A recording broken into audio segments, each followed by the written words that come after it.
Hello, and thank you for joining us for the 111th episode of That Show with Billy Wilson. The show brings together artists, musicians, photographers, personalities, and all sorts of fun, interesting people from around the world each Friday for a hangout. This episode, we're joined by photographer Annette Biggers, and we also have our special musical guest, Frank Palangi, who will be playing a few songs for us for the last 16 minutes of the hour, and you can find him over on YouTube as Palangi Studios, I believe. And we also have photographer Jordan Oram joining us as well. And we also have our very special co-host, Mr. Tibby, who I'll get right about now. Hey, whoop, come on, there we go. He's been eyeing the hard-covered books because that's his favorite thing to do. He enjoys destroying the covers of hardcover books. And there he is. Does he have any other hobbies, or is that kind of his go-to? Waking me up at night. Mm-hmm. Meowing at doors. Mm-hmm. Chasing things across the floor in the middle of the night? Not so much? Well, sometimes when there's no one around, he picks up his cat toy, which is over in the corner there, and he runs around with it in his mouth meowing. And I think that's fairly standard cat behavior, I think. And I gotta do the cat. His cat toy is like a haunch of moose, right? I'm trying to get the wire up from between his legs. This is the first time I think I've seen an incident in the Tibby bench press section of the show. I can't get the wire up from between his legs. You know, it's 111 episodes, and the first Tibby malfunction. Oh boy, it's about to get crazy. Oh, I gotta reposition my microphone. But yeah, here's the Tibby shoulder press. You know what? And that sets you apart from other hosts. You know, some people, when they can't bench press their cat successfully, they just give up. But you stuck it. You pushed through it. It's too heavy for me. There he is. He's pretty okay with it, as long as it's not for a prolonged amount of time. He looks pretty okay with it. He's like, what the heck is going on again here? It's that time. I put him down on the ground. Thank you. And I have to reposition this. Billy, you just made me so happy just now. Thanks. How old is your cat now? How old is Tibby? I think he's like 14 now, so he's getting a little old. And now I'm covered in cat fur all over my shirt. These are the consequences of cat bench presses. But at least I don't have. Oh, wait, I do have cat fur on my lips too. How much does Tibby weigh? Last time I weighed him, it was 21 pounds. 21. It's a sizable cat. Yeah, he's a pretty good-sized cat. Has anyone done a drawing of you and Tibby as Calvin and Hobbes? Yeah, I've heard Jordan say that before, but I think his internet just stopped, so I finished his sentence. I don't think anyone has drawn Tibby and I as Calvin and Hobbes yet. Wait, you're back, Jordan? I thought you froze for a second. I am. I may freeze off and on a little bit. I'm in a basement suite somewhere outside of Victoria, British Columbia tonight. So the internet sometimes hangs up, but I'll be back quickly if it happens. Okay, that's okay. And I think Tibby wants out of the room. I'm not certain. He'll probably want back in the room within like 3 minutes. So if I let him out, he'll probably be back at the door in 3 minutes. All right. Okay, there you go, Tibby. There you go. Well, he's letting Tibby out. I'm going to quickly look at the question and answer questions that we've got here. Questions such as why I have 2 people. That one's got 2 pluses. Wow. I can know Skype or Facebook of you. What are you doing? How are you? So if you would like to ask questions right now, there's some steep competition. But get some questions in there and vote them up, and later on we'll have a little look at them. Yeah, ask anything, guys. Anything. Yeah. Those are good questions. I think we can do better. All right. Shall we continue on with some viewing some stuff here, Billy? Yeah. Did you want to talk about your book or anything? Well, I talk about a lot. I don't know. I was wondering if Annette, or do you have anything to share? Or Annette, maybe. I'll go later.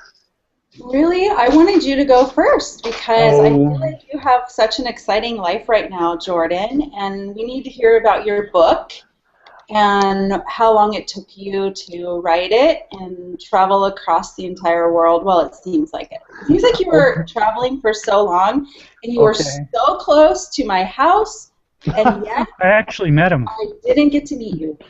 We met Billy. I did get close to your house. I was gonna say, like, I'm just used to always letting other people go first, so I was happy to not go first. But okay. We're going to make Um, you go first because we're just okay. a little bit angry because we didn't get to meet you. Well, yeah, I was close to your place in September, I think, last September when I got down to LA, or no, San Francisco trip. Anyways, those You are the came to rare. LA. You I came to LA. did. I Yeah. did for the Artists in the Plus Music Festival. Um, and I got a train ride there. But anyways, that's okay. So the book, we can get focus. Um, in April, I have been technically homeless by choice since April of 2012. So that was over 2 years ago, 2.5 years ago, I guess, when I retired as a massage therapist, and kind of had a sort of an epiphany, a fusing together of what I want to do and how I could do it. And that's what I love to do, is encourage what I call encouraging the awesomeness. I think people are really amazing, and we have tools available now like never before. We have technology empowering us to reach audiences and reach and connect with each other. Like, it's awesome to get to meet Billy and see him in Sault Ste. Marie, and this is like my at least second episode with Frank as a musical guest, and Annette we've talked a few times, and so not only are we able to meet just friends far away, but we can meet new friends around passions and interests. And so I've been seeing this whole world evolving and technology evolving, and people who have amazing abilities kind of not aware of it yet. And I decided I'd cross Canada and I'd take some pictures and I'd write some stories and sleep on couches. And I did that over 7 months in 2012. And then I got back, and the quest was to then try to make a book out of it, and that was much more frightening. Even though when I started the trip, I had like $250, but all I had to do was try to get to the next place, and I had to do it because I needed like food and lodging and shelter. Um, Once I finished that trip, I was visiting friends and going to where I was invited, but trying to write a book and put it together in paper and where people can judge it was way more intimidating and challenging. And trying to juggle all of these things. So it was like I don't know, 2.5 years later, and I finally released my book, 437 pages, an ebook, and it's available on my website, which I can show again in a little bit. But I also have here the one copy in existence, a tangible copy of the smaller ebook which I made, which is 20 pictures from my trip across Canada. So I don't know. That's also a downloadable ebook there. It's just 20 pictures. How So, can I get the real thing? I want that, what you just showed um, me. How can I get well, that? the real thing won't be happening for a little while yet. If I'm able to keep surviving for a bit longer, come fall or something, I'm looking at doing a Kickstarter. Uh, I think I'll do a Kickstarter campaign. It's probably the only way that I'll be able to make hard copy. But one of the really neat things about our world right now is that we can do things like Kickstarter. So if I tried to make like print on demand, doing a single copy, this book is a single copy cost me around $50. So this is the prototype for like a 22-page book. Um, if I do something through Kickstarter, I'm able to figure out and do, if I can do a run of at least 500 books, then you can do printing in a larger chunk, and the price of that, instead of being $50, you could get that down to like $5, $10, A lot. and so yeah, so as a price point, that's better. And this is 22 pages. My big book is 437 pages.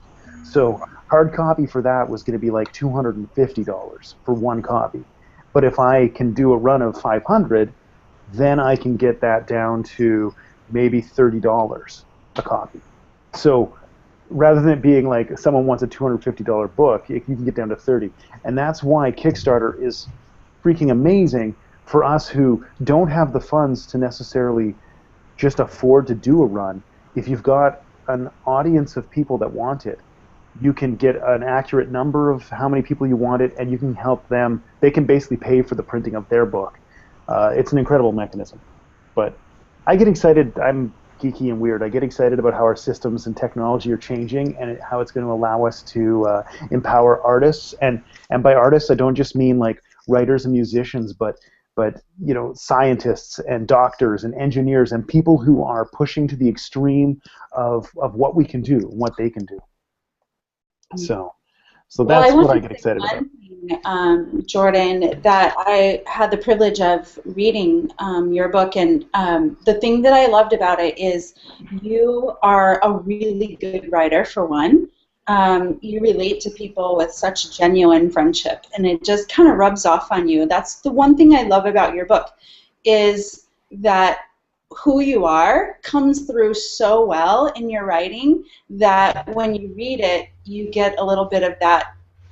It's like rubbing off on me, when I read it. And I love that about your book. I feel like it's way more powerful and influential in our society than you probably know. Thank you. I feel like every person that would read it would feel like they had a new best friend in you. And I feel like that's what most people are desiring these days, is true friendship and connection and relationship. And you've offered that in your book, and I feel like were so successful. Like, you did what you set out to do, and you did it really well. Thank you so much. It's wonderful. One of the things I really love about talking to you and other artists and other people through Google Plus and that are involved in what is becoming in this collaborative content economy, in this exchange, is that we get to meet people who can see what's happening, and because oftentimes I interact with a lot of like my family or friends who wonder what the heck it is that I do. And they wonder like how, am I just going around being like the world's largest hobo and like going and just taking advantage of people, like, and one of the things, I try to say is that I only go where I'm invited, and where people have invited me to come, and I can teach and share from my skills or my knowledge, like, and I think that this is, there's a paradigm shift occurring. We're always in process, and one of the things that's happening is we're moving from organizing around independent systems to collaborative systems. Mm-hmm. I mean, in the earliest were dependent ones, and I don't consider myself first and foremost a photographer or a writer. Those are tools that I use to try to share and express pragmatically, practically these ideas. And one is, how are we connecting, and how can we organize in better ways? And so that's part of why I did this and what I want to share. And it sounds big wordy, and I try to kind of mesh this thing of trying to find a way to articulate language in a way that can be understood in simple ways, but also these greater concepts. And then I get excited, and then I talk fast. I also think that we're moving from the information age to the creative age, and where information kind of, I don't know, I'm done with that age. I've had enough information. I don't know how you guys feel about that, but I do, when you said the word collaborative, and I also believe a good word is community. Yes. And people being together, because we have, like, for so long been on our computers. We've been sort of alone in a way, and I think that people are starting to value relationships, friendships, and community more. And I also think that we can do so much more together. And that's the one thing I love about your book, is that, if anything, the message of all of that, relationship, community, friendship, collaboration, all of that, like, we're more powerful together. We're more powerful when we gather together. Is such a strong thing that you've said in your book, and I think that it really rings loud, which is good. Well, and people are amazing. Like, I think this is the thing. It's like when I was a camp counselor. I worked for a university, and I was a mentor for young adults there, and I've just met so many people in my travels and talked to them as well. And I want a world where these people I know, where my friends, where my families, where these strangers are able to realize how incredible they are, and to realize their brilliance. And my world will be better if they're able to do that.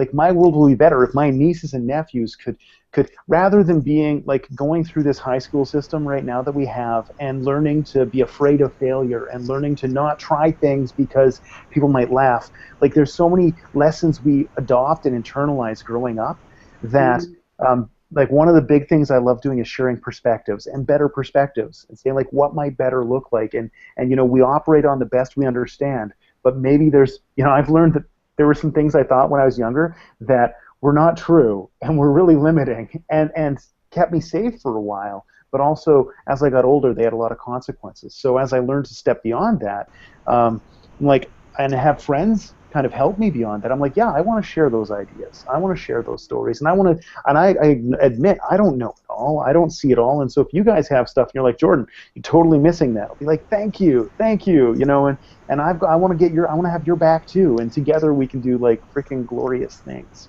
So. I guess I'll quickly, before I get excited and talk too much and dominate everything, use a high, weird voice for a second. And can you guys see my screen? Yeah. Okay, so this is my new website. This is the first time to share it. And so you can get the book from the top of it, jordanoram.com will take you there, or maplemusketeer.com. And it's still a little bare. I've got some blog posts and whatnot. But in the About section, and I'm in Canada, but I didn't say about, I don't think. I said About. Maybe that sounds weird, I don't know. But I'm going to be offering consulting and mentoring as well, one-on-one, and doing speaking as I continue to travel around. But in the middle here, and I know some people might not like this, but I shared a bit about my journey, and I got this lovely little thing. You can segment it between my teens and my 20s and my early 30s, and then today, and why I'm doing what I do. And some people might find that interesting to look at, yeah, how I got here and through some of those challenges. And so that's the About section there.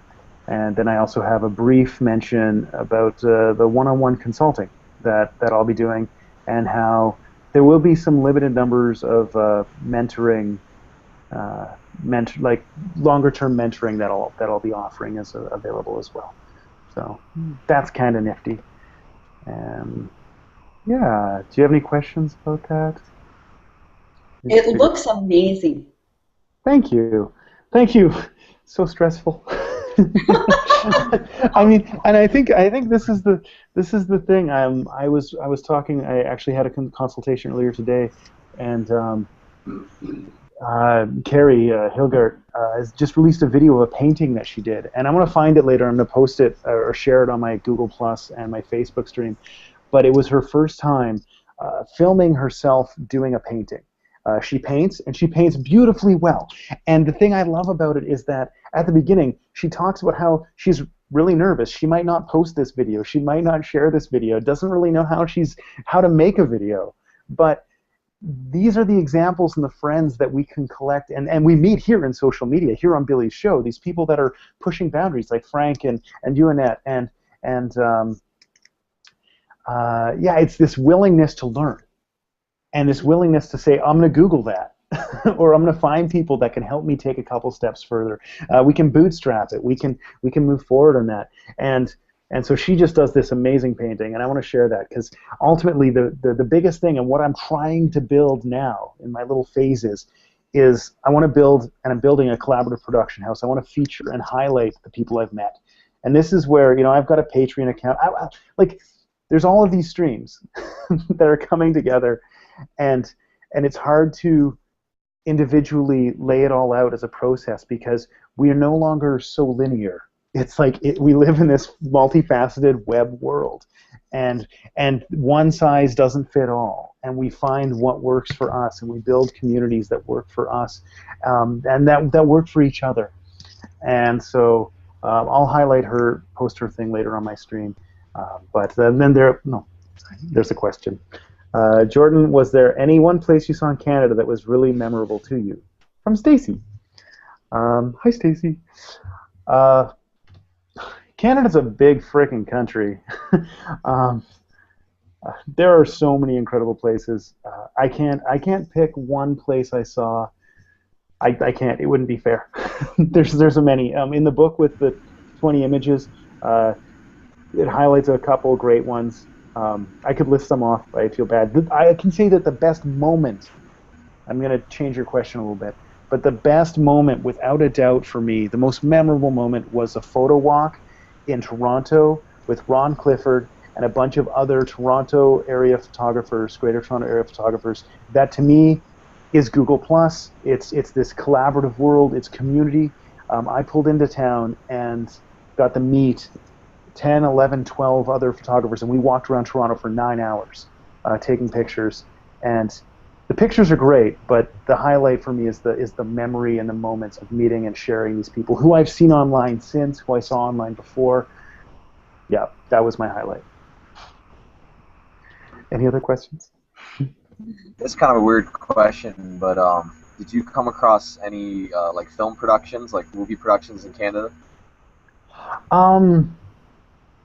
I haven't oh, actually, not a movie production, but there's a picture I have that when I was in Ottawa, they were filming a commercial for the Grey Cup, which is Canada's Super Bowl, so for Canadian Football League, and they had the Grey Cup trophy in front of our Canadian Parliament building, which is, I guess, the closest, like the White House maybe, or the Supreme, like whatever your most amazing government building in the United States is, or most recognizable, probably the White House.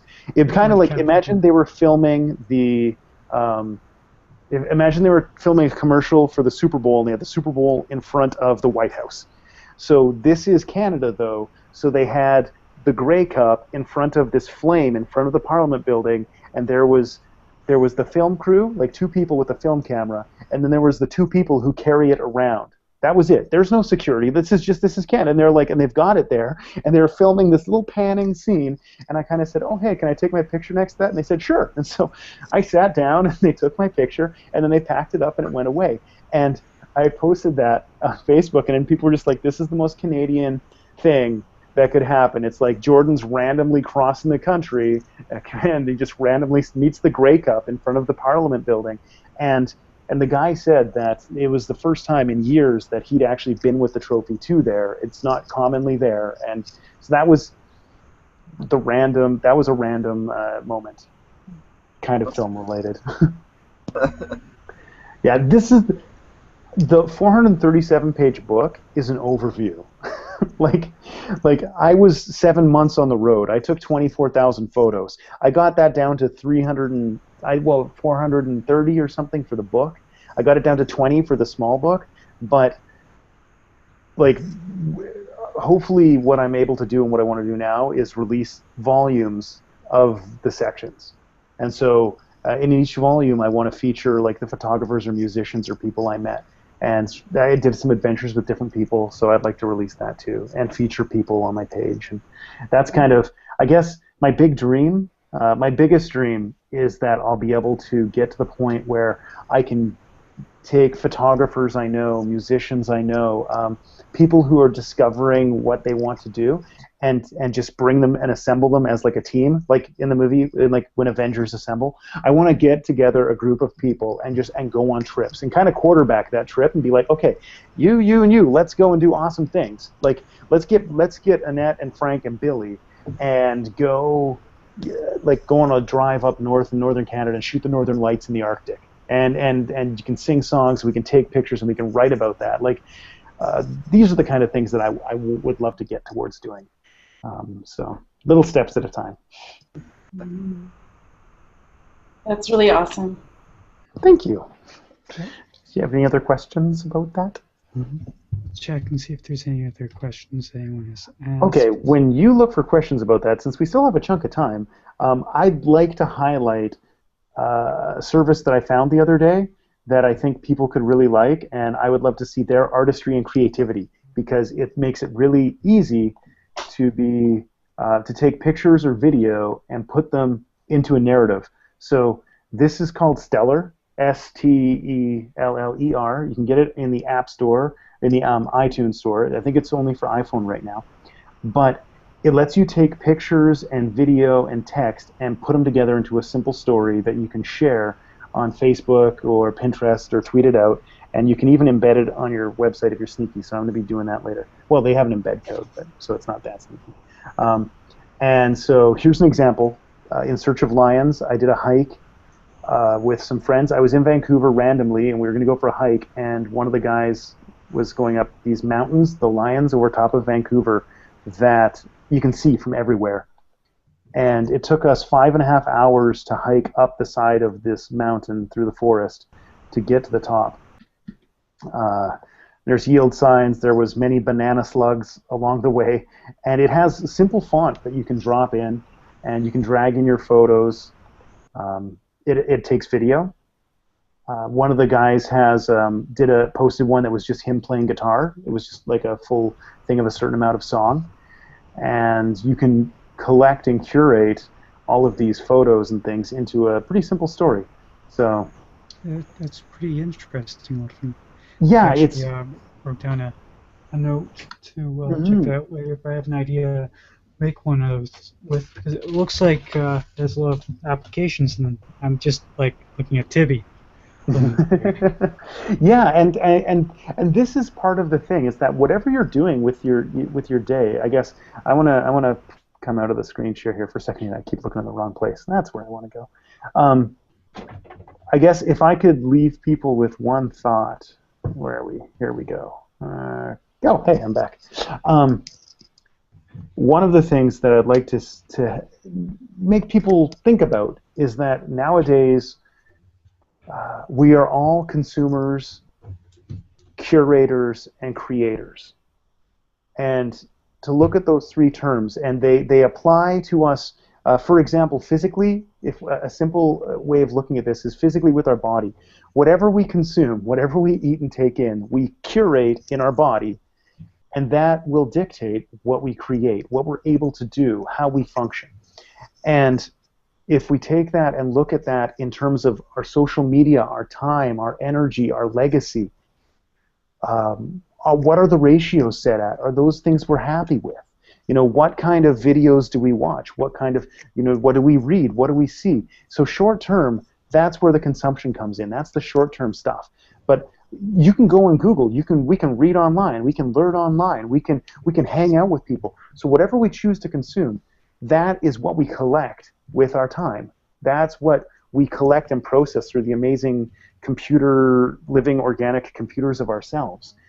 And from our perspectives, from our knowledge base, be it song lyrics, be it wrestling with Tibi, being it studying maps like Billy does, whatever these passions, these interests, and this amount of time we spend, we can also choose to create with that, and blog, or vlog, or write songs, or take pictures, or we can make stellar stories.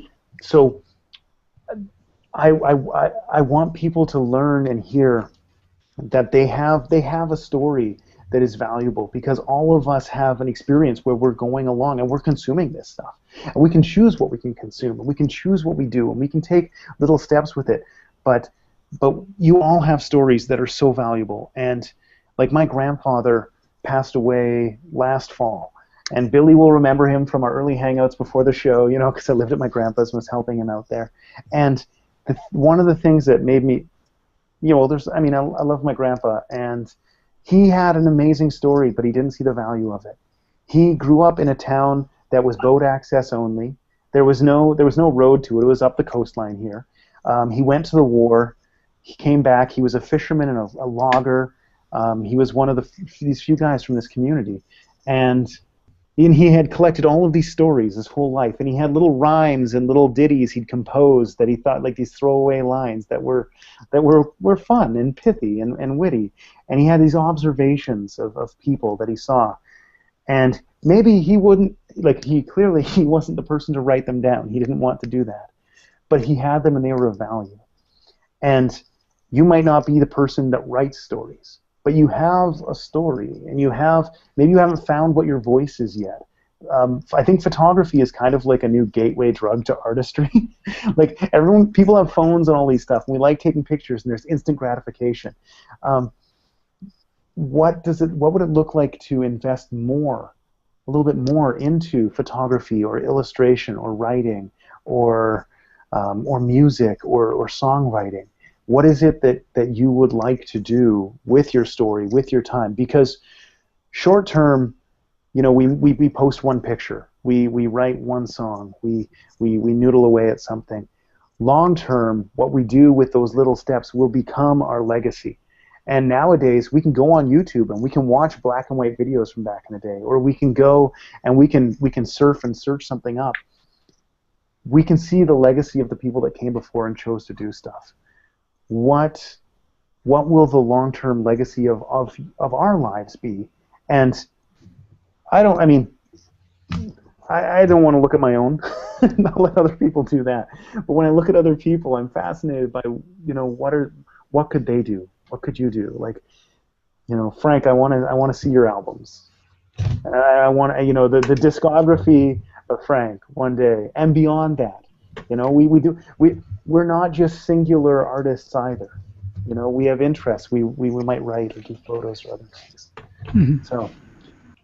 Wow, that's powerful, Jordan. I feel like I'm sitting in the front row, the pew of the church, and I can scream, "Amen! Great brother!"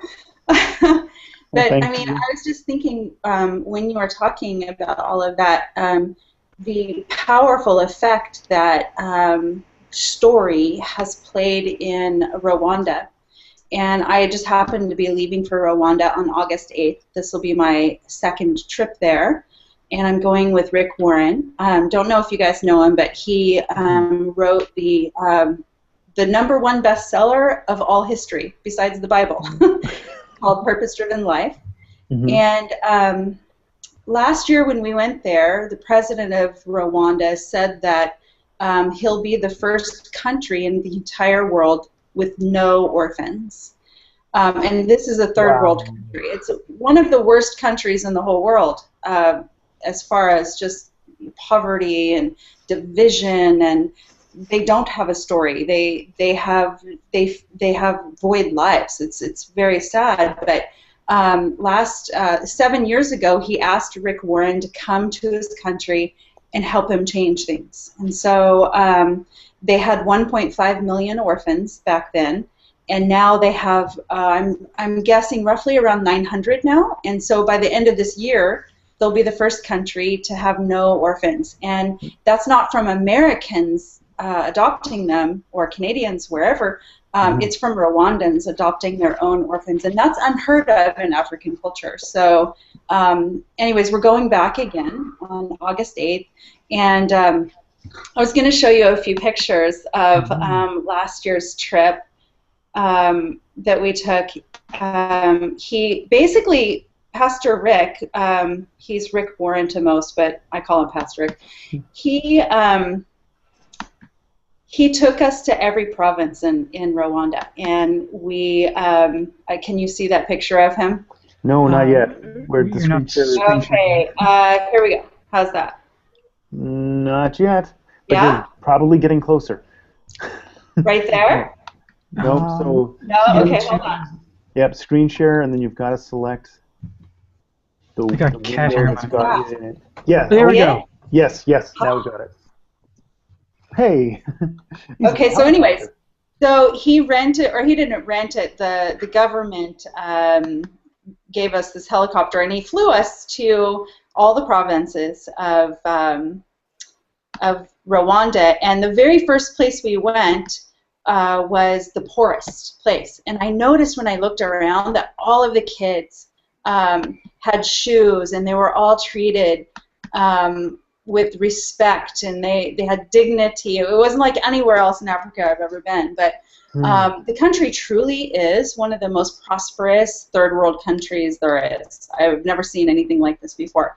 But how Pastor Rick did this is he changed their language. He changed what they were hearing. So they would say, instead of you and me, which causes division, they would talk about we're brothers, we're sisters, we're community. And they started consuming more of a family community language. And they started acting that out in their daily lives in very simple daily activities. And the country literally has completely changed. It's not even the same country it was just 7 years ago. So this time on August 8th when we go over there, all of these world leaders are coming. presidents of countries, a lot of church leaders, a lot of business leaders, just leaders. And we're just going to talk about how they can do this in their country, and unify people, and consume differently. Yeah. Everything That's you're exciting. saying, Jordan, I'm just like my heart's going, oh, I'm screaming, but and how like it's such a pragmatic, amazing example of taking ideas and pragmatically we can affect change. In 7 years, 1.5 million right. orphans have found homes, or almost 900. I mean, that's an amazing statistic. Yeah. And that's the thing. It's like people affect change. We can affect change, and it isn't hopeless. It just takes that initiative and time and intention. Right. I wanted to also show you this. This is a really good. This is one of my fairy tale shoots. This is Jennifer Freeman. She used to be on the show My Wife and Kids, and now she has a TV show. I believe it's called Famous, and she's a pop star. And she's married to, I think, a second-grade teacher, and it's a really clean comedy about their different lives and stuff. But Jennifer did this photo shoot with me. We went to Napa, traveled up to Napa, and it was about a 3-day shoot, and I believe it was like 3 days long. And she was telling a story of how her life radically changed, and really it all had to do with what Jordan was saying, consuming differently. She hung around a bad crowd. She was a childhood star, in Hollywood, and so she kind of got caught up with those people. A lot of people that just wanted to take advantage of her and use her for her fame.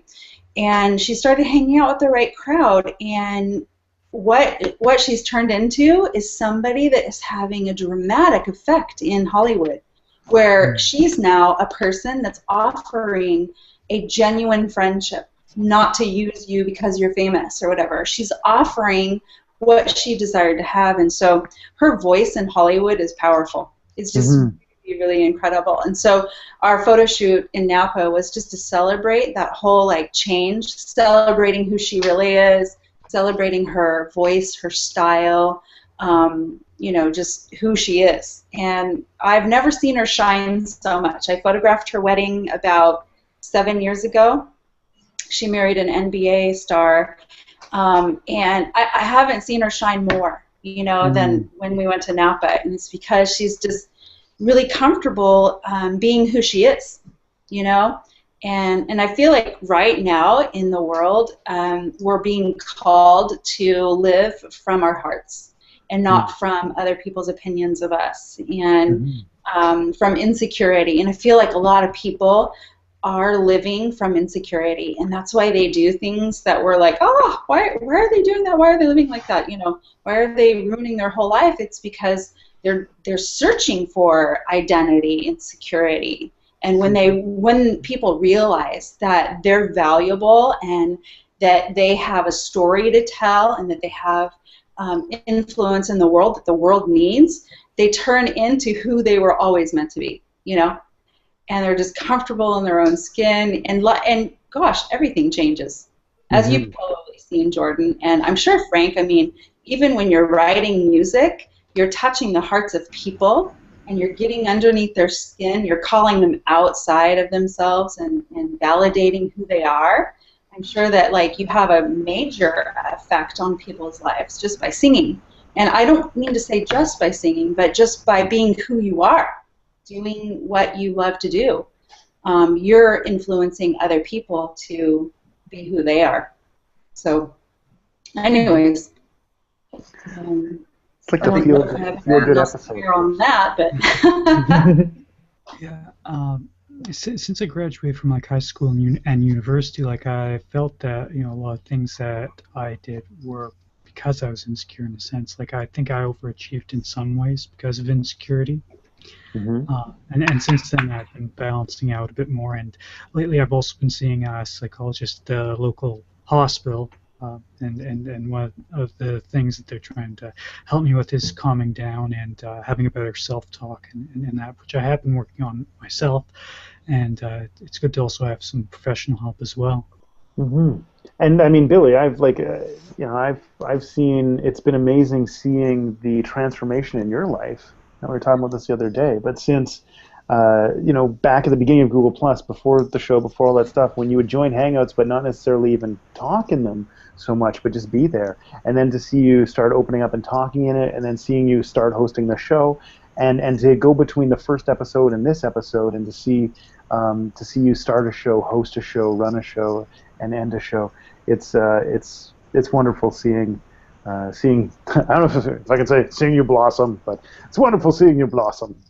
Oh, I couldn't agree more, Jordan. I feel like Billy is such a oh my goodness, what a powerful voice you have, Billy, for other people that are struggling, and you've proven to us that you can overcome anything. When you set your heart to it. And if I don't know if you know this about Rick Warren, but he's a real advocate for mental health disorders, and he's such a powerful voice for that community because his son committed suicide about a year and a few months ago, and him and Kay, his wife, have gone strongly after the what's the word I'm looking for? Stigmas that are surrounding people with mental problems or struggles that they have, and it's been so encouraging to see how they have just empowered people such as you. But Billy, look what you're doing. Look what you're doing for people. Like, you're proving that nothing is impossible. And that you're valuable. If you know what I'm saying, you're so valuable, and just celebrating that gives other people the permission to as well. Yeah. I just love that about you.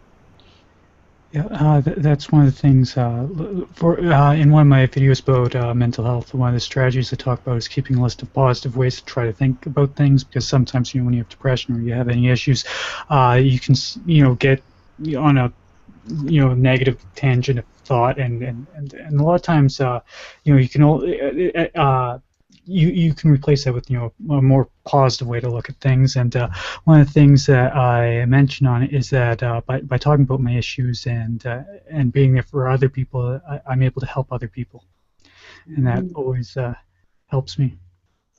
Yeah, that's awesome. Well, I'm really proud of you, what you've done. Thanks. And I don't know if anyone knows, but I am a patron of Billy. I believe strongly in putting your money where your mouth is. And I became a patron, I think, maybe a year ago. I don't remember when. I don't know when you started it, but it was right when you started it, Billy. I think it's been a little while. I can actually check. Yeah, it's been a while, but I feel like the Google Plus community should show their appreciation.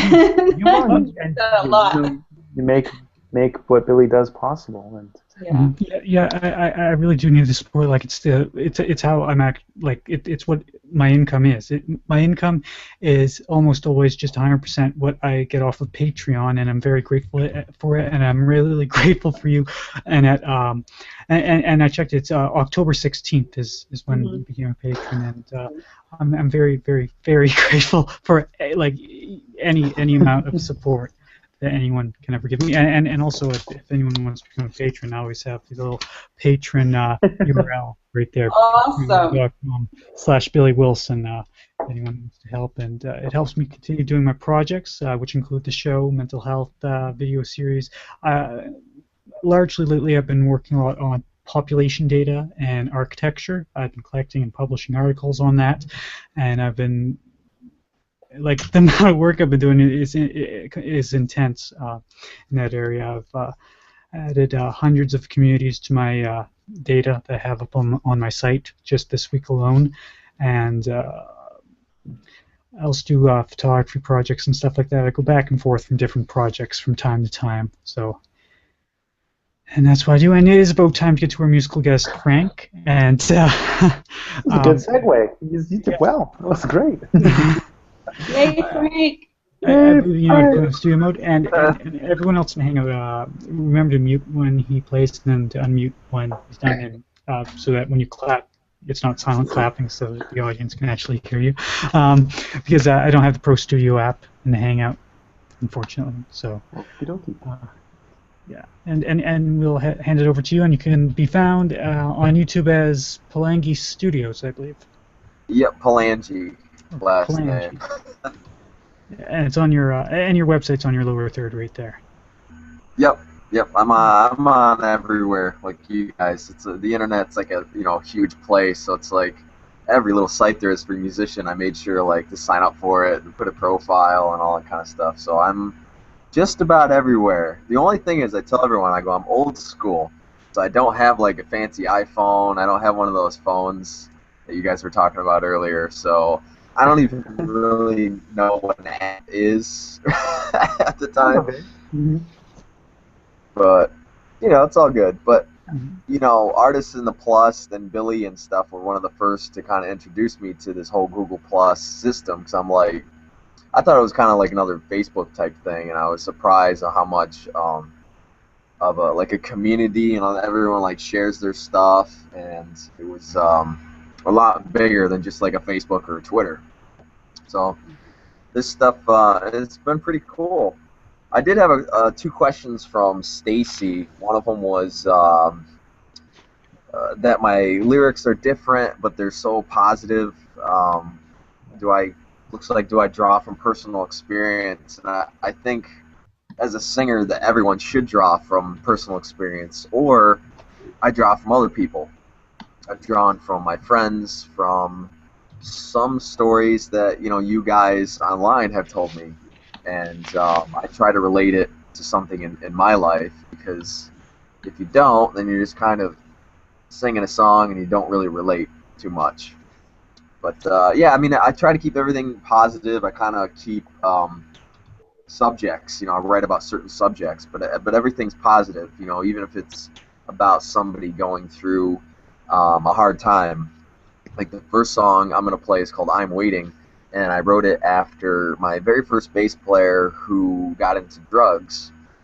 But it ended up being, I guess, not so positive to him, but I tried to take the story and to kind of retell it in a positive way. And rock and roll, I'm a rock guy, so I like rock. And Yay, you do too. big influences. I love like Metallica, I love Creed, I love Godsmack, I love Three Doors Down, I love like 80s hair metal. I love all different sorts of, all different styles. So it's pretty cool. And I think there was one more question. I'm trying to find it. Maybe I was wrong. Oh, what has helped you realize that music was your path, basically? From 2008, I made a conscious decision to quit my jobs, pretty much, and do music full time. So right now, I've been doing music full time for about 6 years now, I think, and it's kind of scary, when I was first starting out, because you don't know what to expect. But I started getting into a lot of different things. I have a home studio. I started learning all these different instruments and writing, and what really started me on the good path was I met the band Day of Fire, and I went to Tennessee, worked with those guys, and they kind of set me on the path of, my goals can be higher than just playing around locally and stuff, and it's okay. You don't have to. I think some people are like, well, he's just a big shot. He just wants to make it big and all that. I want to do it for a living. I want to do it for the rest of my life. But those are like, do I want to play a show with like Daughtry or maybe like somebody wicked huge someday? Sure, because those are the bands that I loved, and why not? But I enjoy playing a show at the local bar in town too. So it's like best of both worlds. Mm-hmm. But give me a second here, and I'll switch over.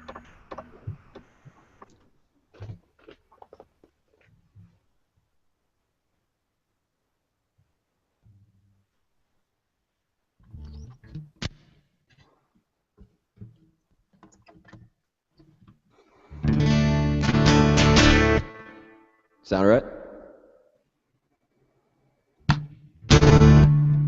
This song's called I'm Waiting.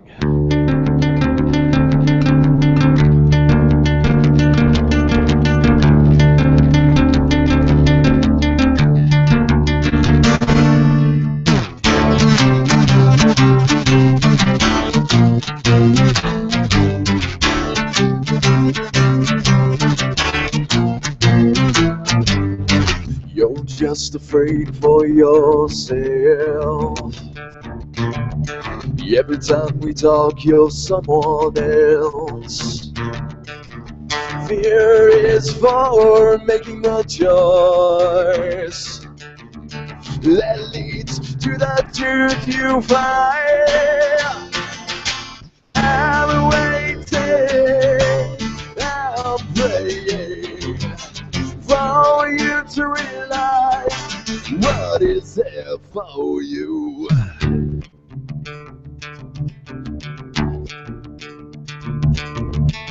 I tried to be your one and two friend, a shoulder to lean on in life. I've seen others that have failed, so don't follow this one away.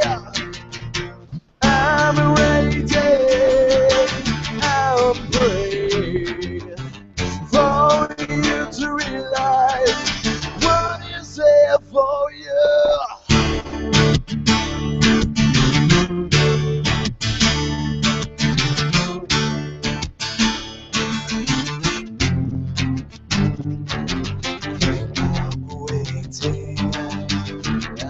Praying for you to realize I'm waiting, I'm saying you need to realize, 'cause I'm waiting, I'm saying you need to realize what is there for you.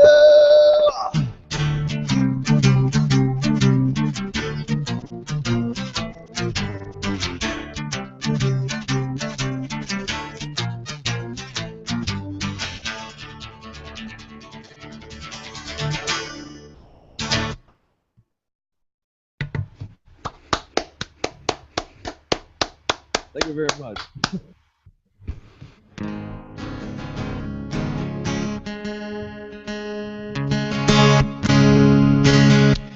Past like week and a half, I've been so sick with my allergies. I actually lost a whole vocal range in my my voice. So this is my new song, Hope, but parts of it aren't as high as what they should be. And I made this song probably a year ago now, and I recorded it. My dad goes, you know, you should actually record it and you should release it to everybody and help get that. It's a very positive message, and that's really what I wanted to come across. So hopefully you guys, whatever you're going through, there's hope. Okay, there's hope. Just don't give up.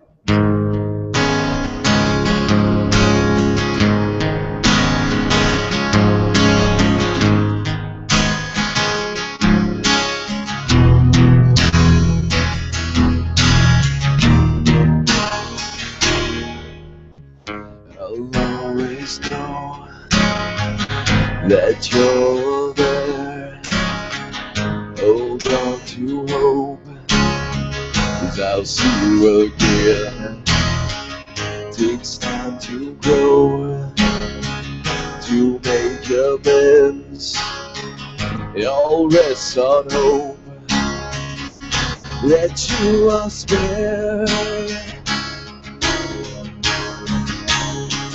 Yeah, I wrote this song you're meant to hear. These words you hear, they fill my tears. Hope is a name I search to find.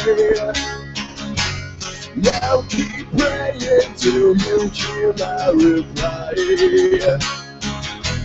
Hope is a faith you hold inside, casting a light, bringing you to life.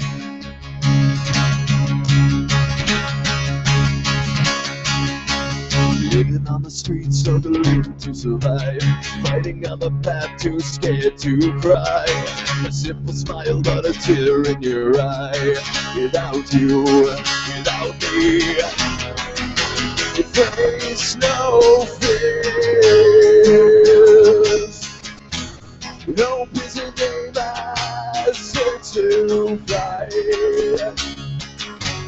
I'll keep praying till you hear my reply. Hope is a faith you hold inside, casting a light, bringing you to life. Go, you go. Singing is love. Singing is love. You come alive.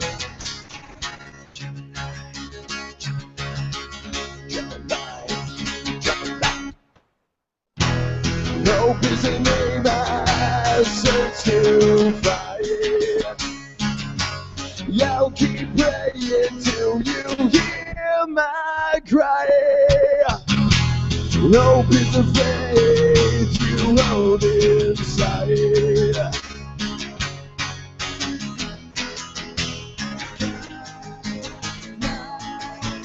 Life.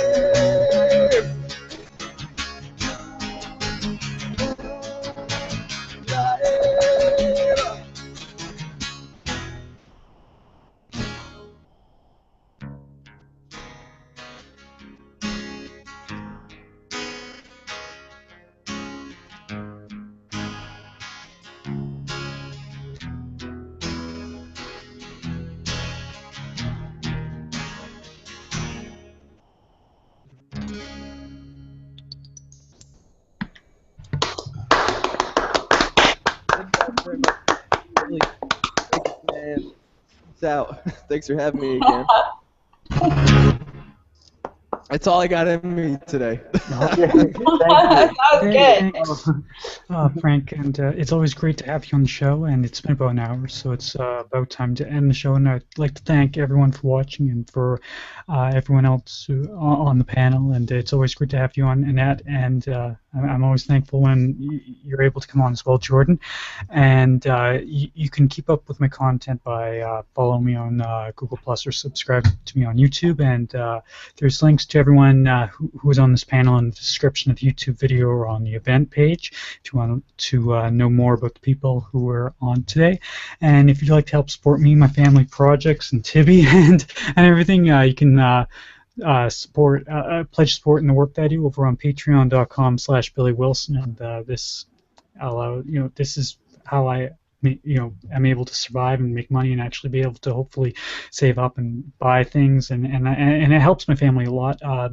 Lately I've had to help my parents with expenses and stuff, and the money that I've been able to get through this has actually helped my family greatly lately, and I'm very grateful for any kind of support at all, and we'll see you next time. Peace out, guys. Thank you.